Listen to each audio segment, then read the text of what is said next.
Hello. Okay. Finishing up here. Appendix A, Response Scenario Timeline. October 2025. The first U.S. deaths occurred due to SPARS. Initially, these deaths were thought to, and it cuts off. November 2025. Cases of SPARS were reported across Minnesota and in 6 other states. Thanksgiving holiday travel and Black Friday shopping facilitated spread of SPARS beyond the Midwest, 26 states and multiple other countries by mid-December. The WHO declares the SPARS pandemic to be a public health emergency of international concern.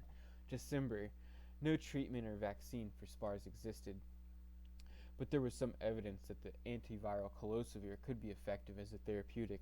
A proprietary vaccine developed and manufactured by a multinational livestock conglomerate, GMI, was proposed as a potential foundation for a human vaccine. The vaccine was developed to combat an outbreak of similar respiratory coronavirus in hooved mammal populations in Southeast Asia, but the vaccine had not been licensed by any regulatory agency or tested in humans. There were concerns over potential... Yeah, and it cuts off there again.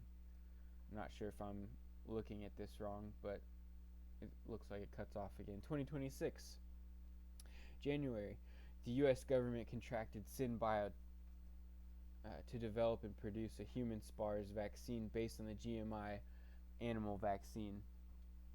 The HHS Secretary invoked the Public Readiness and Emergency Preparedness Act, PrEP Act, to provide liability protection for the vaccine manufacturer and providers. Congress authorized and appropriated emergency funds under the PrEP Act to provide compensation for potential adverse side effects from the vaccine. Following reports of Colosovir's limited success in treating patients with severe SPARS infections, the FDA issued an emergency use authorization for the antiviral. Colosovir had been evaluated as a therapeutic for SARS and MERS, and several million doses were maintained in the SNS, which could be deployed as necessary while production capacity was established to meet demand. 2026, January. The FDA, CDC, and NIH seemingly conflicting communications regarding the safety and efficacy of Colosovir. In the United States, public anxiety around SPARS resulted in extensive use of Colosovir. Frequent self-reporting of SPARS symptoms incurred in a surge in demand for medical care. By late January, SPARS was detected in 42 countries and in all U.S. states. February. A lack of cultural competency in FDA and other governmental communication became apparent among various ethnic groups in the United States. A video of a 3-year-old vomiting and fainting after taking a dose of Colosovir was widely and rapidly spread via social media, strengthening opposition to the EUA. March. The FDA released updated efficacy and side effect information for Colosovir. Social media reports regarding Colosovir were more ubiquitous than official releases. The UK Medicines and Healthcare Products Regulatory Agency and the European Medicines Agency jointly authorized the emergency use of a new antiviral, VMAX, in the United Kingdom and throughout the European Union. Some Americans attempted to gain access to VMAX online while traveling to Europe. The CDC publicized an updated and significantly lower case fatality rate in the United States. The perception of lesser risk triggered a drop in public interest.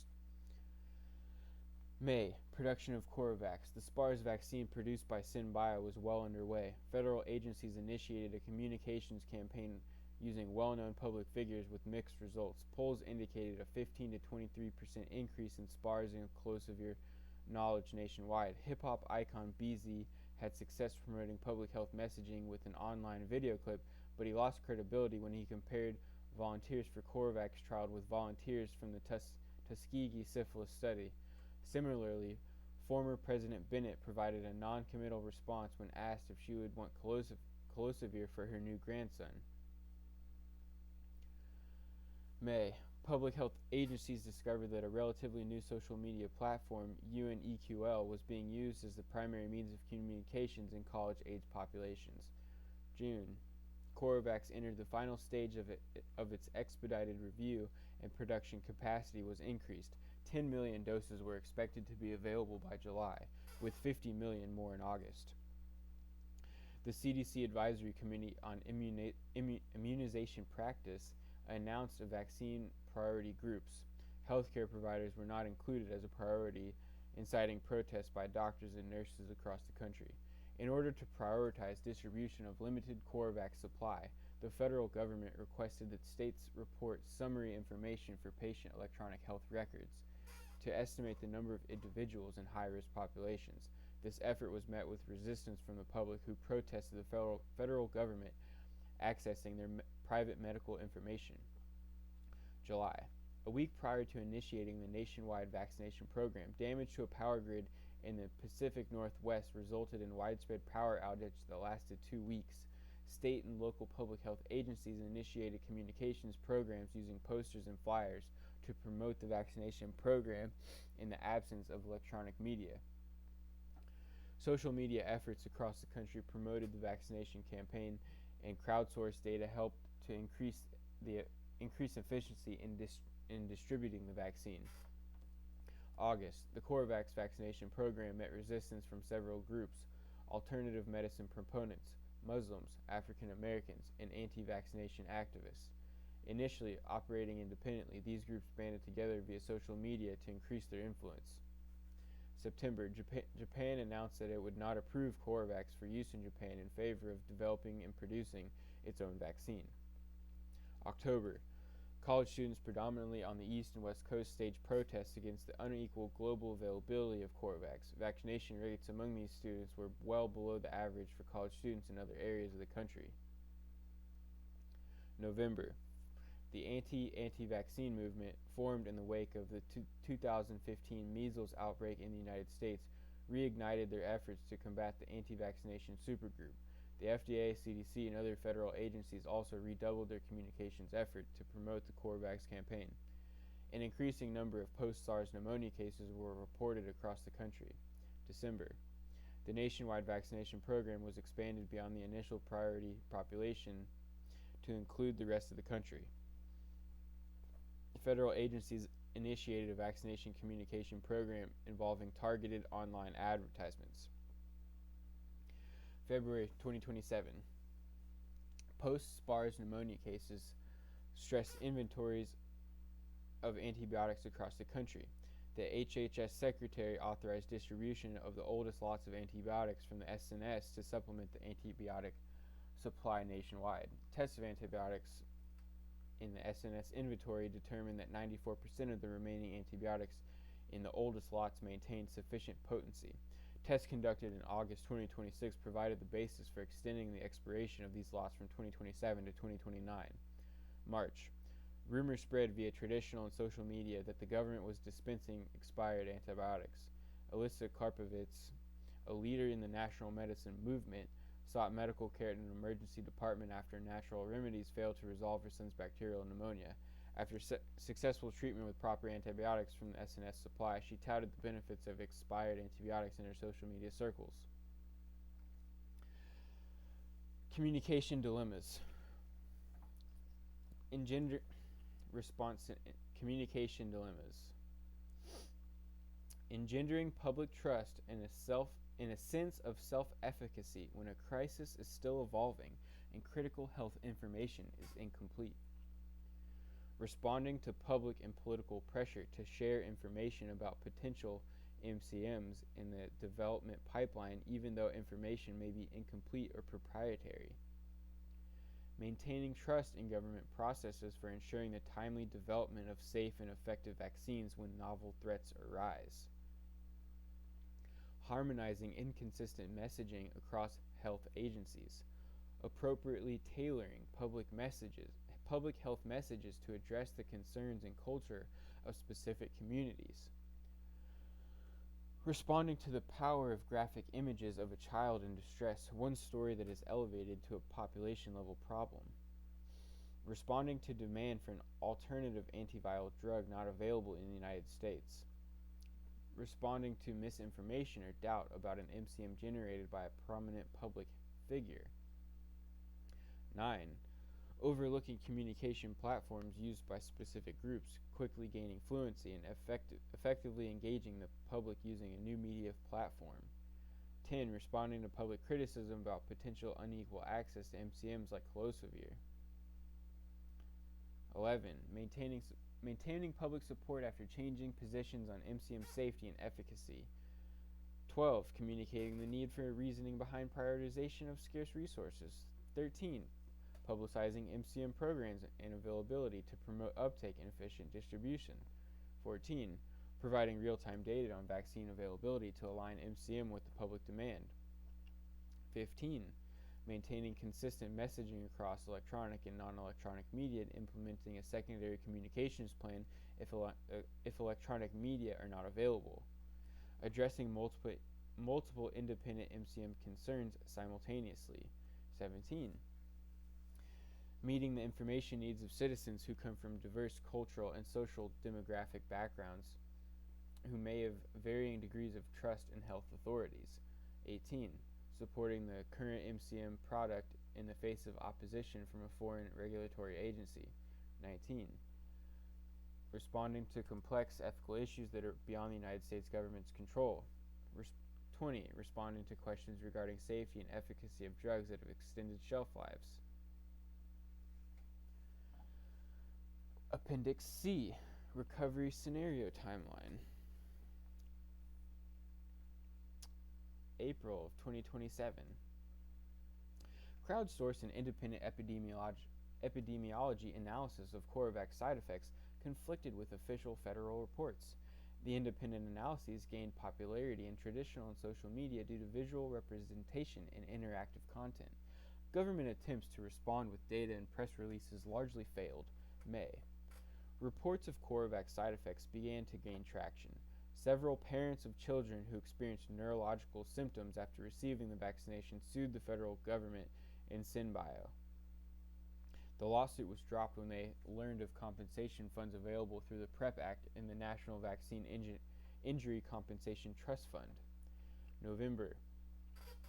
Initial reports of long-term side effects of the CoroVac vaccine emerged. These reports also arose primarily from those in the initial priority high-risk populations and were few in number. With little available data and numerous pre-existing conditions, initial studies were unable to identify a statistically significant association with any long-term effects. Claims for compensation were placed on indefinite hold until further data could be gathered and analysis completed. In response to public demand for long-term side effect compensation, the HHS Secretary invited Congress to conduct an independent investigation of federal compensation process to alleviate concerns of impropriety. The public and media pressured Congress to increase the funds authorized for compensation under the PrEP Act. 2028, August, the SPARS pandemic was officially declared to be over. However, experts remain concerned about domestic animal reservoirs and the potential for future outbreaks. Communications dilemma, recovery scenario. Communicating with the public about trustworthy sources of data and opinions for legal resource in a climate of mistrust. Bringing a sense of resolution to a period of crisis while striking a balance between the need to affirm collective grief, loss, and the need to move forward. Institutionalizing communications lessons from the 2025-2028 SPARS pandemic. That's definitely interesting right here. Institutionalizing communications lessons from this. That's pretty interesting. All right. Well, that is finally done. Let's go. I would like you to read this for yourself. Obviously, it'd be much faster if you didn't watch this video and read it yourself. But what I found interesting is, let's Control F.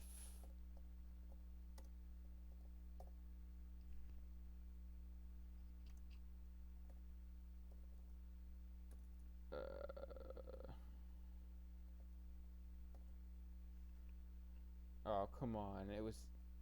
Oh, where is it?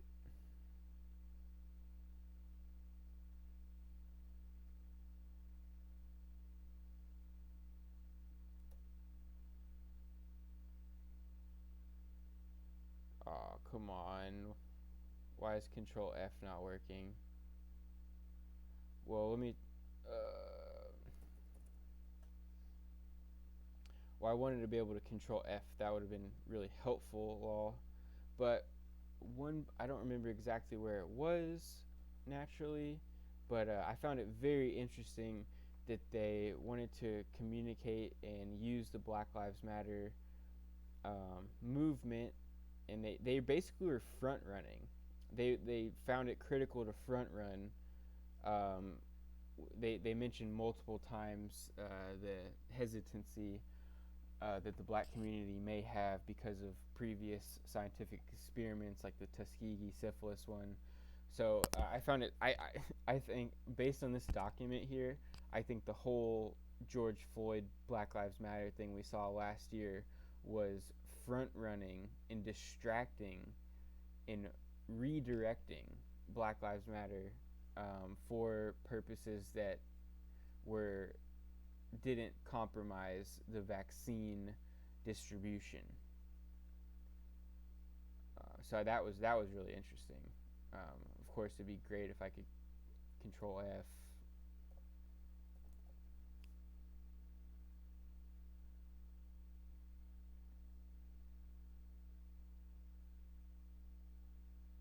Oh, here it is. Okay. Repurposing hashtags like Black Lives Matter, some African Americans in these communities began to actively campaign against Coravax.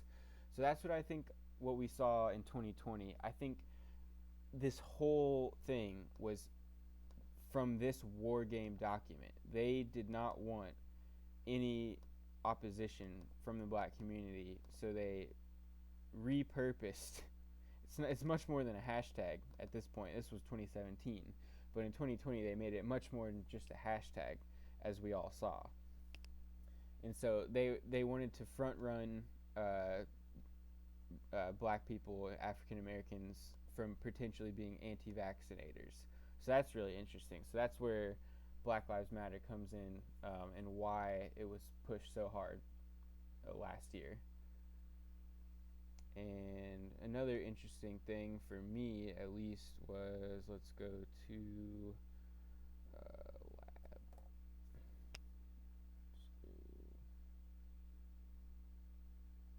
Here.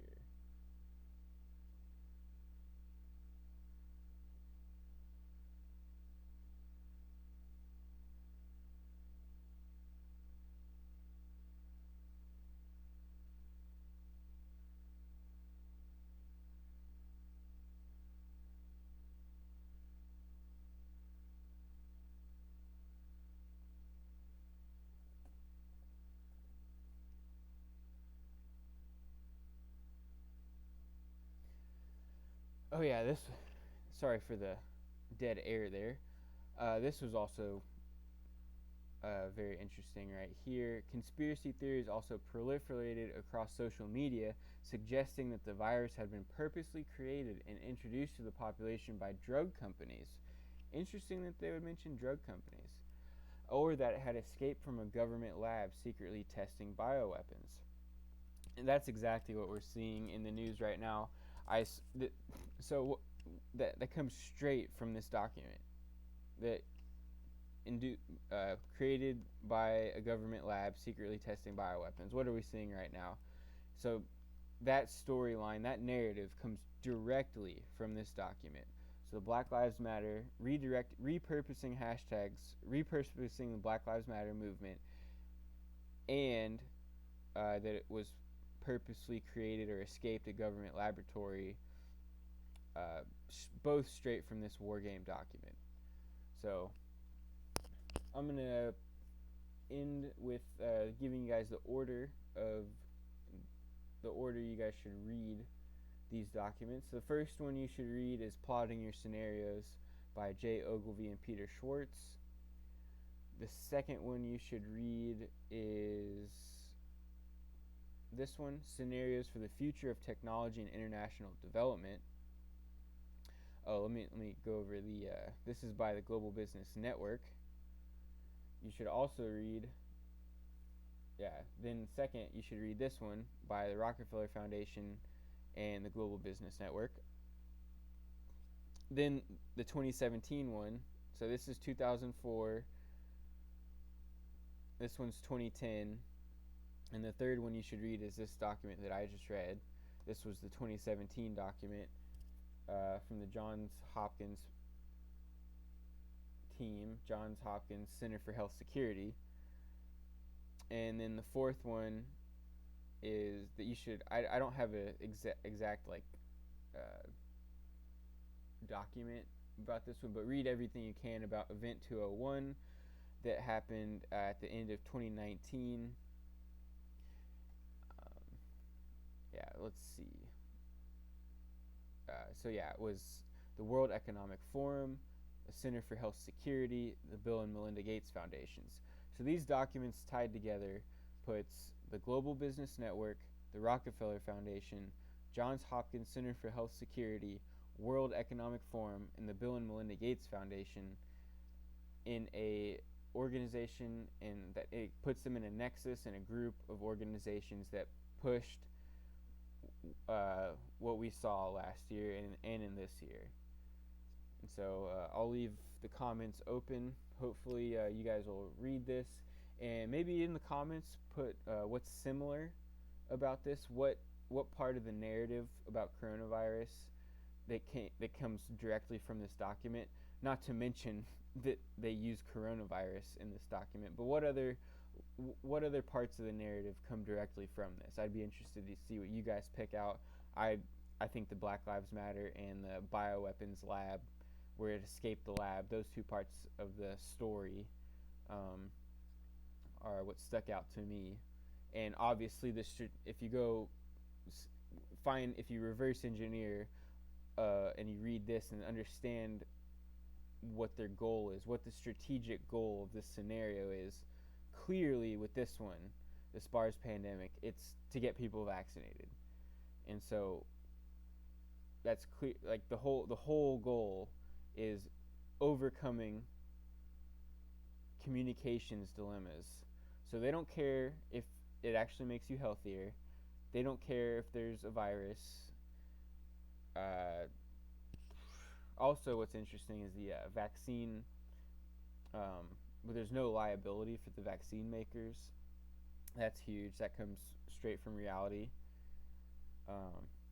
Yeah, post in the comments what you guys think. Please read it yourself. It'd be way quicker if you didn't listen to me.